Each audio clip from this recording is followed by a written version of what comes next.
জুলাই গণ অভ্যুত্থানের সময় ধানমন্ডি থানায় দায়ের হওয়া এক মামলায় গ্রেপ্তার দেখানোর আবেদন নিয়ে সাবেক প্রতিমন্ত্রী জুনাইদ আহমেদ পলককে ১৯ ফেব্রুয়ারি আদালতে হাজির করা হয়। কাশিমপুর কেন্দ্রীয় কারাগার থেকে ঢাকার চিফ মেট্রোপলিটন ম্যাজিস্ট্রেট আদালতে আনা হয় তাকে।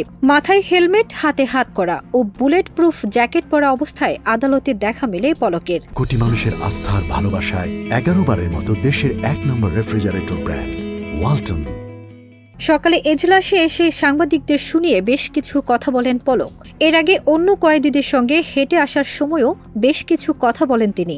আইনজীবী ও সাংবাদিকদের উদ্দেশ্য করে পলক বলেন, চিড়ামুড়ি খাওয়ারও টাকা নাই, কারাগারে সুমনের সঙ্গে রুটি ভাগ করে খাই। তিনি আরও বলেন, জেলখানার জীবন মারাত্মক শিক্ষার জীবন, সবার কম করে হলেও ৭ দিন জেলে থাকা উচিত। যদি কখনো কারাগার থেকে বের হতে পারি তখনও এই কথা বলবো। এ সময় পুলিশ তাকে কথা বলতে নিষেধ করেন। জবাবে পলক বলেন, আমি কোনো বেআইনি কথা বলছি না।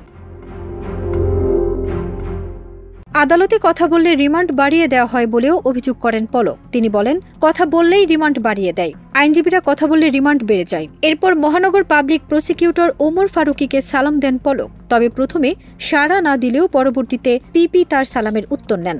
এরপর পলক বলেন, যাক, এইবার পিপি স্যারের মন নরম হয়েছে। আইনজীবীদের সঙ্গে কথা বলার সময় তিনি সাংবাদিকদের উদ্দেশ্য করে বলেন, আমাদের নিয়ে লেখার সময় আপনারা একটু সদয় হবেন। শুনানি শেষে পলককে ধানমন্ডি থানার মামলায় গ্রেপ্তার দেখানোর আদেশ দেন Dhaka metropolitan magistrate MA Azharul Islam. পরে তাকে চিফ মেট্রোপলিটন ম্যাজিস্ট্রেট আদালতের গারদখানায় নিয়ে যাওয়া হয়।